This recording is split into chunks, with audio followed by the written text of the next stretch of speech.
نحمده ونصلي على رسوله الكريم اما بعد فاعوذ بالله من الشيطان الرجيم بسم الله الرحمن الرحيم رب اشرح لي صدري ويسر لي امري واحلل عقدة من لساني يفقهوا قولي۔ دعا کی تاثیر اور کیسی دعا؟ خالص دعا۔ فصل سوم وہ آفت جو دعا کا اثر مرتب ہونے سے روکتی ہے، یعنی ہونے نہیں دیتی اثر، یہ ہے کہ بندہ جلد بازی کر جاتا ہے۔ دعا کی مقبولیت میں یعنی قبولیت میں جب تاخیر اور ڈھیل ہو جاتی ہے تو بندہ مایوس ہو کر دعا ترک یعنی چھوڑ دیتا ہے، ترک کر دیتا ہے، چھوڑ دیتا ہے۔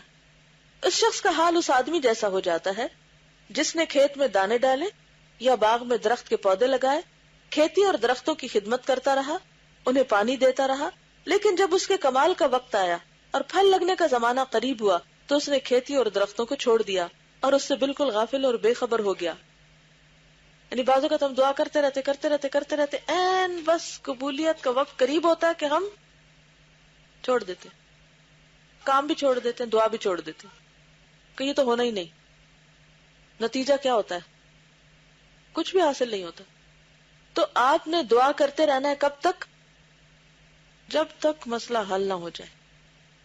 یہ نہیں کہنا چاہیے دعائیں تو میں نے بہت ہی کی ہیں لیکن کچھ فائدہ نہیں ہوا، یہ نہیں کہہ سکتے آپ۔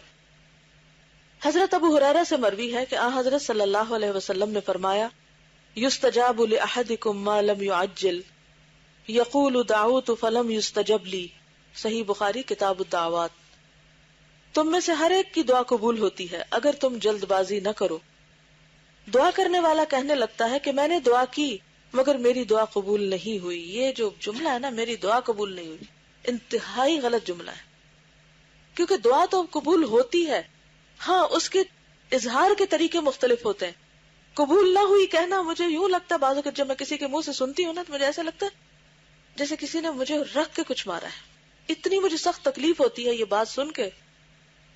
یوں لگتا ہے جیسے کوئی اللہ تعالیٰ سے ناراض ہے، یا جیسے کسی کو اللہ تعالیٰ کی رحمت کی امید نہیں یا یقین نہیں کہ وہ کر سکتا ہے سب کچھ یا وہ قبول کرتا ہے۔ تو اس لیے بے حد ضروری ہے کہ انسان کیا کرے، یہ جملہ کم از کم بولنا چھوڑ دے، اور کچھ نہ کرے تو کم از کم یہ نہ کہے کہ میری دعا تو قبول نہیں ہوتی، یہ نہ کہے۔ بس ابھی منہ سے نکلا نہیں لفظ فوراً ہی جو میں نے کہا ہے وہ پورا ہو جائے۔ کیا ایسا ہو سکتا ہے؟ کبھی کبھار ایسا ہو بھی جاتا ہے کہ آپ ابھی منہ سے بات نکال رہے ہوتے ہیں، ایسا بھی ہوتا ہے، لیکن یہ ہر وقت نہیں ہو سکتا۔ تو اس لیے یہ نہیں کہنا چاہیے کہ فائدہ ہی کچھ نہیں ہوا۔ پھر دیکھیں کہ میری دعا تھی کیسی، کس طرح کی تھی۔ حضرت ابو ہریرہ ہی سے مروی ہے کہ حضرت صلی اللہ علیہ وسلم نے ارشاد فرمایا لا يزال يستجاب للعبد ما لم يدع بإثم او قطيعة رحم ما لم يستعجل، مسند احمد۔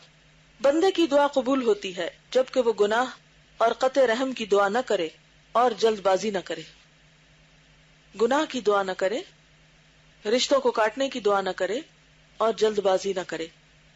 کسی نے عرض کیا یا رسول اللہ صلی اللہ علیہ وسلم جلد بازی کا کیا مطلب ہے؟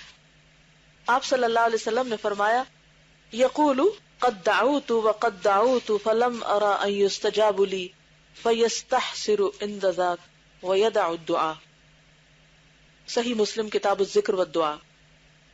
جلد بازی یہ ہے کہ بندہ کہنے لگتا ہے میں نے دعا کی اور بہت ہی دعا کی لیکن میری دعا قبول ہوتی نظر نہیں آتی۔ اس حالت کو پہنچ کر وہ مایوس ہو جاتا ہے اور دعا کرنا چھوڑ دیتا ہے۔ یہ ہے جلد بازی کہ انسان دعا کرنا ہی چھوڑ دے۔ حضرت انس سے مروی ہے کہ رسول اللہ صلی اللہ علیہ وسلم نے ارشاد فرمایا لا يزال العبد بخیر ما لم يستعجل، مسند احمد۔ بندے کی ہمیشہ خیر اور بھلائی ہے جب تک کہ وہ جلد بازی نہیں کرتا۔ صحابہ نے عرض کیا یا رسول اللہ کیف یستعجل، یا رسول اللہ بندہ جلد بازی کس طرح کرتا ہے؟ آپ نے فرمایا یقول قد دعوت لربی فلم یستجب لی، جب وہ کہتا ہے کہ میں نے رب سے بہت دعا مانگی لیکن میری دعا اس نے قبول نہیں کی۔ گویا رب کی شکایت کر رہا ہے، کمپلینٹ کر رہا ہے بندوں سے، اللہ کی شکایت بندوں سے۔ کس قدر تکلیف دہ بات۔ تو ہمیں کس عادت کو چھوڑنا ہے؟ اس شکایتی عادت کو اور اس مایوسی کو؟ جی آپ؟ کسی شخص نے ایک بزرگ سے کہا کہ جب ہماری تقدیر لکھ ہی دی گئی ہے تو پھر دعا کرنے کا کیا فائدہ؟ تو اس نے کہا ہو سکتا ہے تمہاری تقدیر میں یہی لکھا گیا ہو کہ اس شخص کو وہی ملے جس کی یہ دعا کرے اور باقی کچھ نہ ملے. جب اللہ کا حکم ہے تو ہمارا کام کیا ہے کہ ہم مانگتے جائیں. سبحانک اللہم و بحمدک اشہد ان لا الہ الا انت استغفرک و اتوب الیک. السلام علیکم و رحمۃ اللہ وبرکاتہ.